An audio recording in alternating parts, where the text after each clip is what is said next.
दोस्तों स्टडी 91 के YouTube channel में आप सभी का बहुत बहुत स्वागत है। और आज दोस्तों डेली करंट अफेयर की श्रृंखला में हम लोग कवर करने जा रहे हैं 19 अक्टूबर के मोस्ट इंपॉर्टेंट करंट अफेयर के प्रश्नों को। जी हां दोस्तों, और आज की जो भी महत्वपूर्ण प्रश्न हैं, ठीक है, यानी कि जो कल घटित हुए थे उन प्रश्नों की चर्चा हम आज करते हैं।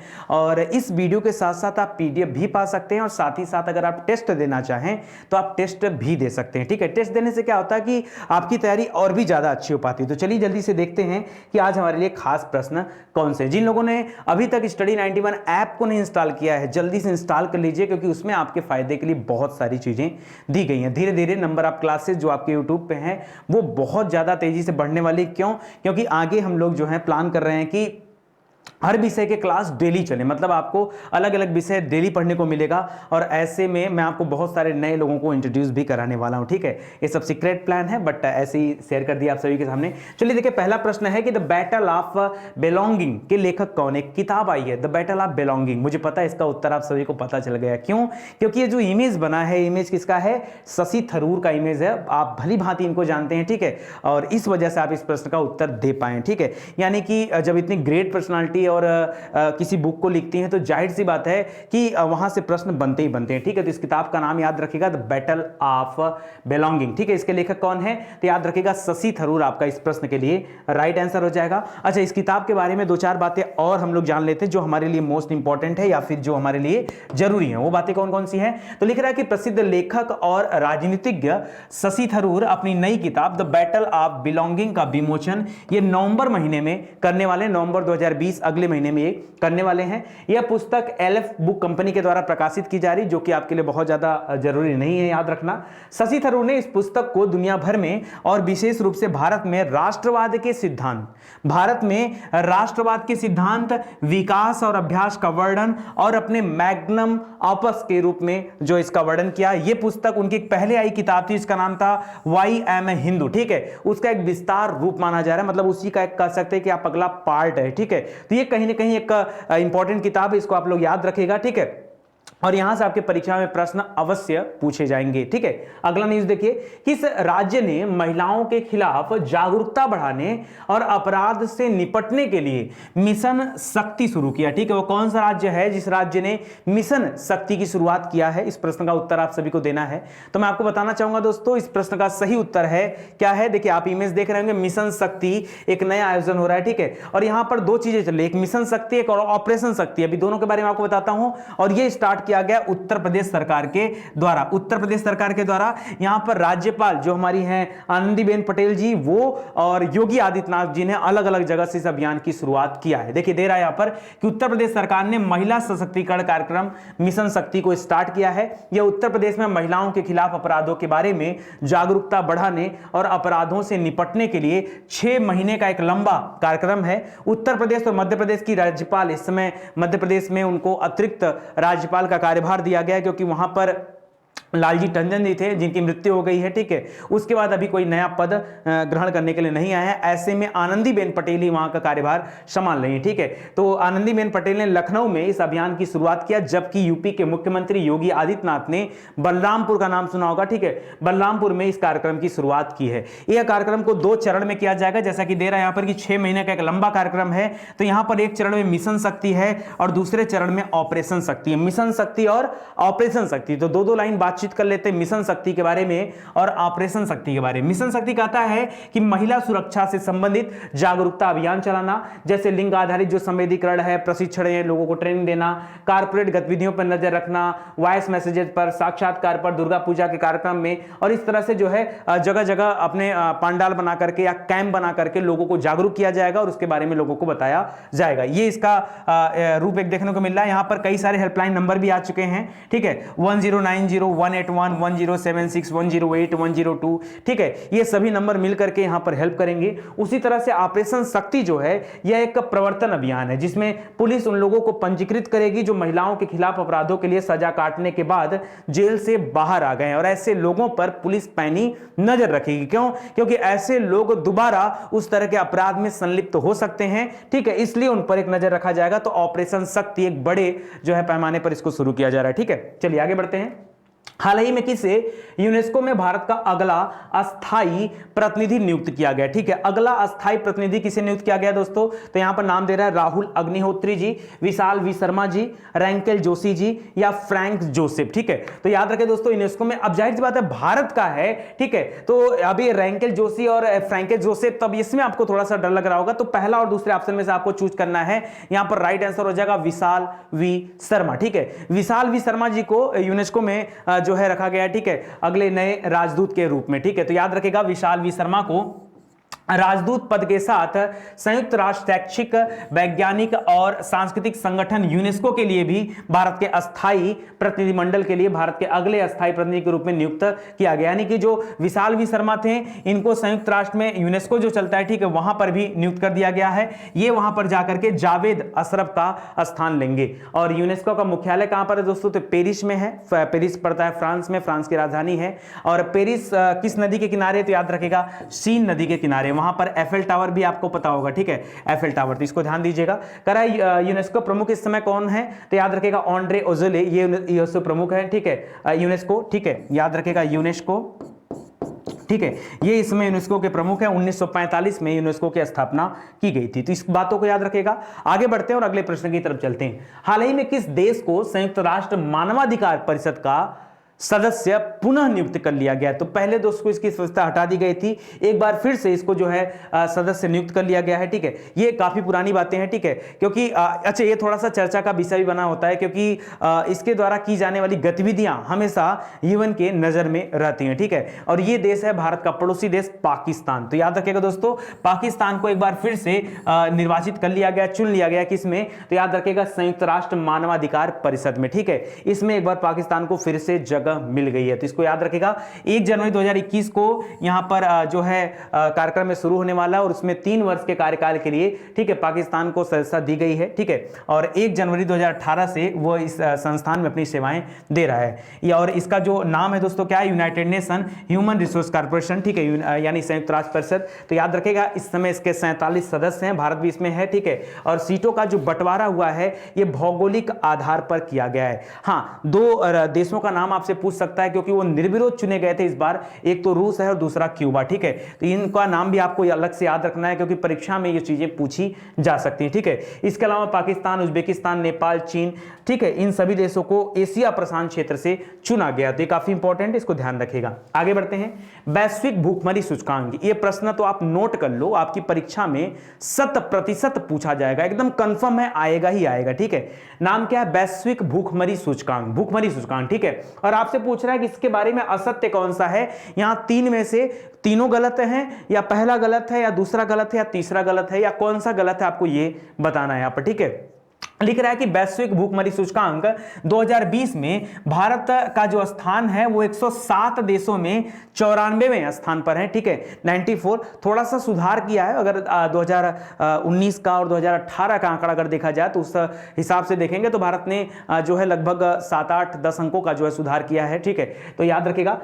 वैसे वहां पर दोस्तों 102, 103 स्थान था, और यहां पर 94वां स्थान है, ये आपका सत्य उत्तर है। तो याद रखिएगा दोस्तों, 107 देशों की सूची बनी थी, जिसमें भारत को नंबर मिला 94। अच्छा, बहुत सारे लोग बहुत खुश भी हो रहे हैं कि बड़ा अच्छा रैंक पा गया। ठीक है, अच्छा नहीं है, बहुत खराब रैंक है। क्यों? क्योंकि भारत के जो पड़ोसी देश हैं ना दोस्तों, उनका स्थान भारत से कहीं ज्यादा अच्छा है। ये मैं नहीं कर रहा हूं, ये इस वैश्विक रिपोर्ट में बताया गया, तो आपको ये जरा ध्यान देना है। दूसरा लिख रहा है कि भारतीय सूचकांक में श्रीलंका कितना छोटा सा देश है, ठीक है, और वो है 64वें स्थान पर, जबकि भारत है 94वें स्थान पर। तो आप सोच सकते हैं 74, 84, 94, यानी 30 स्थान भारत पीछे है किससे? श्रीलंका जैसे छोटे देश से। ठीक है, उसी प्रकार नेपाल जो है 73वें स्थान पर है। 74 हो गया था तो याद करना आसान हो जाता, 64, 74। पाकिस्तान दोस्तों ये 88वें स्थान पर है। ठीक है, पाकिस्तान। बांग्लादेश 75वें स्थान पर है, इंडोनेशिया 17वें स्थान पर है, इसी प्रकार अन्य देश भी, और भारत जो है वो 94वें स्थान पर है। और ये आंकड़े जो दे रहा है सही दे रहा है, तो यहां पर पहला दूसरा तो सही है, आपसे असत्य पूछा है। तीसरा लिख रहा है वैश्विक भूखमरी सूचकांक WHO के द्वारा, यानी वर्ल्ड हेल्थ ऑर्गेनाइजेशन के द्वारा जारी किया जाता है, तो आपके समझ से तीसरा ऑप्शन भी सही है। ठीक है ना, तो याद रखिएगा दोस्तों, यहां पर ये तीसरा ऑप्शन क्या है, गलत है, सही नहीं है। जो लोग भी सोच रहे हैं कि ये वैश्विक भूखमरी सूचकांक जो है WHO के द्वारा जारी किया जाता है, यहीं पर वो गलती कर देते हैं। अच्छा, आजकल परीक्षा में थोड़ा सा टेक्निकल पूछ रहा है, आपसे ये नहीं पूछ रहा कि भारत का स्थान कौन सा, आपको थोड़ा सा टेक्निकल जानना है कि इस तरह की रिपोर्ट बनाता कौन है, ठीक है। तो ये थोड़ा सा कॉन्सेप्ट बेस्ड क्वेश्चन से हट करके है, ठीक है। अगर आप एप्लीकेशन बेस्ड पढ़ेंगे तब आपको चीजें आएंगी। तो पूछा है कि असत्य कौन सा है, तो केवल 3 यहां पर दोस्तों असत्य है, यानी तीसरा वाला क्या हो जाएगा, असत्य है। बाकी जो दे रहा है वो आपका सत्य। बात आता है कि सर ये निकालता कौन है, तो दोस्तों एक ऑर्गेनाइजेशन है जो जर्मनी और कहां पर है, आयरलैंड में है, ठीक है। ये एक मिला जुला संगठन है, ठीक है, जिसका नाम है कर्सन वर्ल्डवाइड और वेल्ट हंगर हिल्फे, ठीक है। ये उनके द्वारा संयुक्त रूप से तैयार किया जाता है और इसको निकाला जाता है। इसमें वैश्विक स्तर पर, क्षेत्रीय स्तर पर, राष्ट्रीय स्तर पर व्यापक रूप से रिपोर्ट तैयार किए जाते हैं और उसको प्रस्तुत किया जाता है। और उसमें पता चला है कि भारत का स्थान जो है, अच्छा, वो इस बार 107 देशों में से 94वें स्थान पर है। वहीं अगर 2019 का आंकड़ा देखें तो उस वर्ष जो है 117 देशों को इसमें रखा गया था, जिसमें भारत का स्थान कौन सा था, 102वां स्थान था, जबकि 2018 में 130वां स्थान था। तो धीरे धीरे भारत सुधार कर रहा है। आप ऐसे समझो, 2018 लिखो, 2019 लिखो, 2020 लिखो। 2018 में स्थान था 103, 19 में आया 102, अब आया 94, ठीक है। तो ये आपको दिख रहा होगा कि धीरे धीरे भारत अपने आंकड़े को सुधार रहा है, ठीक है। तो इसको याद रखेगा, काफी इंपॉर्टेंट है, ठीक है। थोड़ा सा ध्यान देंगे तो चीजें याद हो जाएंगे आपको, ठीक है। और ये परीक्षा में आएगा ही आएगा, ठीक है। तो इसको याद भी रखने की कोशिश करिएगा। एक और आंकड़ा यहां पर दे रहा था, कह रहा GHI 2020 के स्कोर के अनुसार 3 देश हैं जिसमें चाड है, तिमोर लेस्ते है और मेडागास्कर है, ये भूखमरी के खतरनाक स्तर पे चल रहे हैं। तो हो सकता है परीक्षा में आपसे पूछ देखे, क्योंकि इनकी कंडीशन बहुत ज्यादा खराब चल रही है, ठीक है। कौन कौन से है, चाड है, तिमोर लेस्ते है और मेडागास्कर देश है, ठीक है। भारत तो मान लीजिए ठीक ठाक कंडीशन में चल रहा है, ठीक है। अच्छा, कुछ और नोट भी दे रहा दोस्तों, इसको भी देख लीजिए। कह रहा भारत की 14% आबादी जो है वो अल्प पोषित है, इसमें लगभग 14%। भारत में बच्चों में स्टंटिंग की जो दर है वो 37.4% की दर दर्ज की गई है, जबकि बाल मृत्यु दर जो है उसमें अब सुधार हुआ है, तो वो 3.7% चल रही है, ठीक है। तो इन सभी तथ्यों को भी आप याद रखेगा, परीक्षा में ये तथ्य भी पूछे जाते हैं। अगला क्वेश्चन देखिए, विश्व खाद्य दिवस से संबंधित निम्न कथनों की पुष्टि कीजिए। 3 कथन दे रहा है और आपको बताना कौन सा कथन सत्य। इस बार सत्य की पुष्टि करना, पिछले बार असत्य की पुष्टि करना था, ठीक है।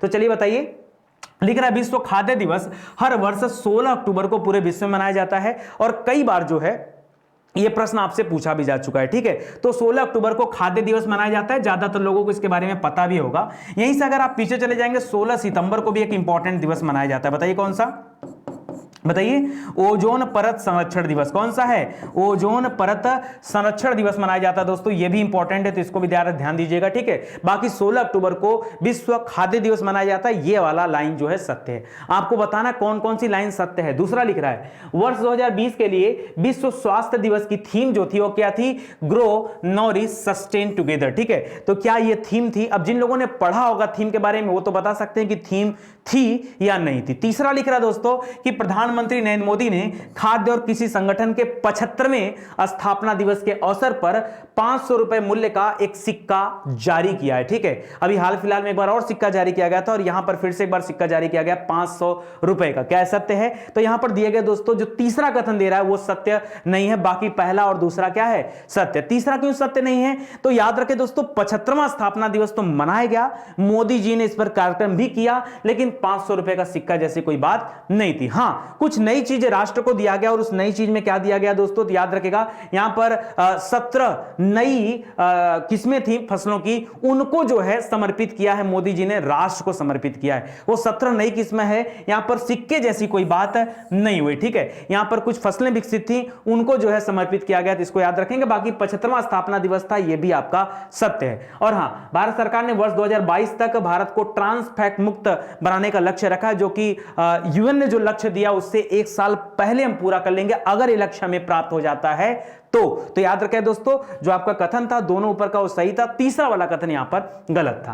केंद्र सरकार किस कमी को पूरा करने के लिए राज्यों की ओर से 1.10 लाख करोड़ रुपए उधार लेगी, ठीक है। अभी देखिए क्या होता था, हर बार क्या होती थी, भारत सरकार राज्यों को कुछ ना कुछ देती है, ठीक है, राज्यों को देती है। इस बार क्या कर रही है दोस्तों, भारत सरकार ये राज्यों से लेने की बात करी। अच्छा, ऐसा मुद्दा हुआ क्या, अगर आप इस जो है इस पूरे प्रक्रम को देखेंगे तो आपको महसूस होगा कि ऐसा कुछ है नहीं, ठीक है। अभी मैं बता दूं, कुल मिला जुला के, अच्छा यहां पे मैं इस बात को दो तरीके से बोल सकता हूं, हो सकता है परीक्षा में कुछ टेक्निकल तरीके से आपसे प्रश्न कर दे। मुद्दा सुनिए, मुद्दा क्या था भाई। एक तरफ ये कह रहा है कि जो भारत सरकार है वो अपनी किसी कमी को पूरा करने के लिए राज्यों की ओर से 1.10 लाख करोड़ रुपए उधार लेगी। मतलब राज्य क्या करने वाले, केंद्र को उधार देने वाले हैं। क्या मैं कह सकता हूं कि राज्य केंद्र को ऋण देने वाले हैं? ठीक है, बात तो वही है ना, या तो मैं उधार शब्द बोलूं या तो मैं ऋण शब्द बोलूं, बात वही है, कोई अंतर नहीं है। ठीक है, तो याद रखिए इस बार राज्य सरकार केंद्र सरकार को ऋण देने जा रहे हैं। क्या है, ऋण सच में दिया जाएगा? नहीं, ये सिर्फ ऋण जो है कल्पना है। ऋण क्या है? कल्पना है। कैसे? सुनिए कैसे।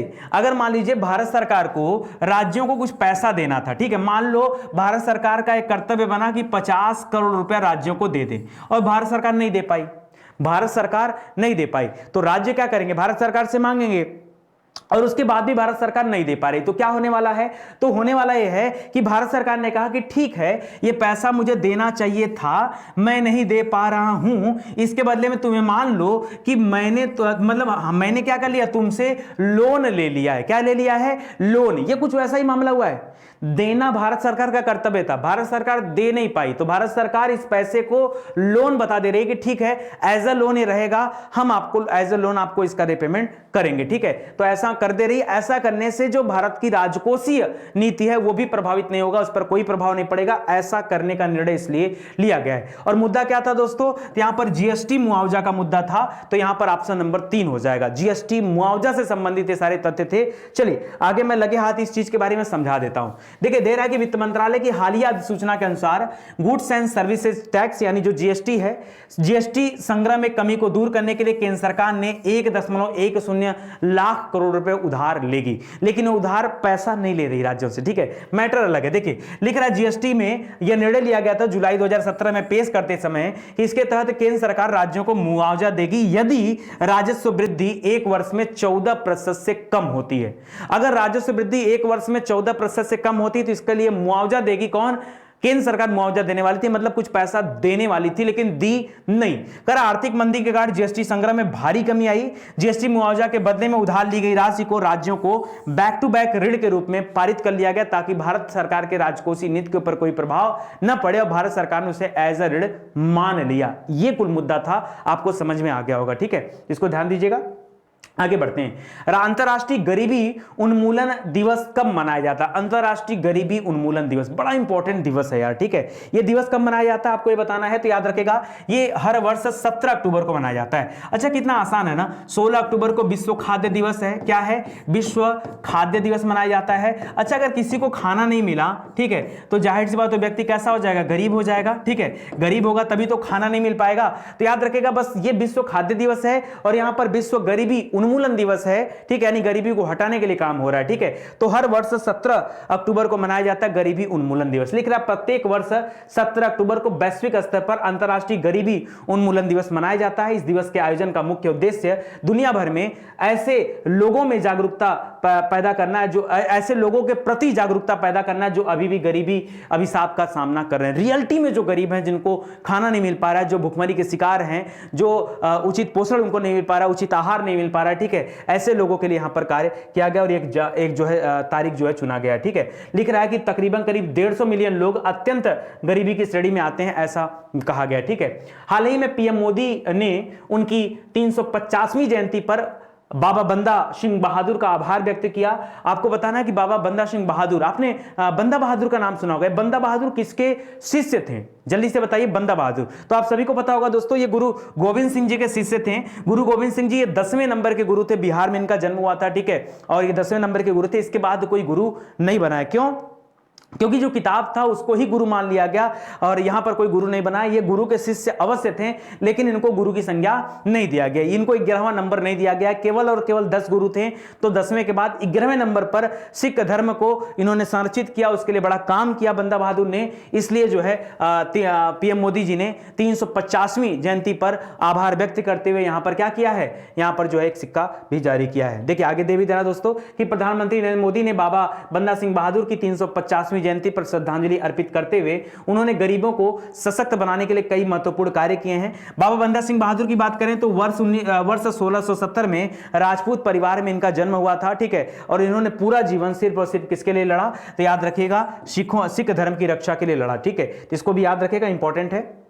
हाल ही में ज्ञानपीठ पुरस्कार विजेता किस कवि का निधन हो गया, ठीक है, और दोस्तों कहा जाता है कि केरल में एकमात्र महाकवि अगर कोई थे तो ये व्यक्ति थे। हो सकता है आपको इनके चेहरे से आप ना पहचान पाए, लेकिन मैं आपको बताना चाहूंगा अभी पिछली बार ही इनको यह पुरस्कार दिया गया था, ठीक है, ज्ञानपीठ का पुरस्कार दिया गया था। अक्कितम अच्युत नंबूदिरी इनका नाम है, ठीक है, तो याद रखेगा इनका निधन हो गया है। केरल से बिलोंग करते थे, मलयालम भाषा के कवि थे, ठीक है, तो याद रखेगा प्रसिद्ध कवि थे और इनको जो है ज्ञानपीठ पुरस्कार दिया गया था। अभी 15 अक्टूबर को इनकी मृत्यु हो गई है 94 वर्ष की उम्र में, ठीक है, तो इसको भी आप याद रखिएगा, इंपॉर्टेंट आपके लिए। वर्ष 2019 का ज्ञानपीठ पुरस्कार इनको दिया गया था और 2017 में इन्हें जो है पद्मश्री भी दिया गया था, तो इसको भी आप याद रखिएगा। आज के लिए दोस्तों बस इतना ही, उम्मीद करता हूं आपको अच्छा लगा होगा।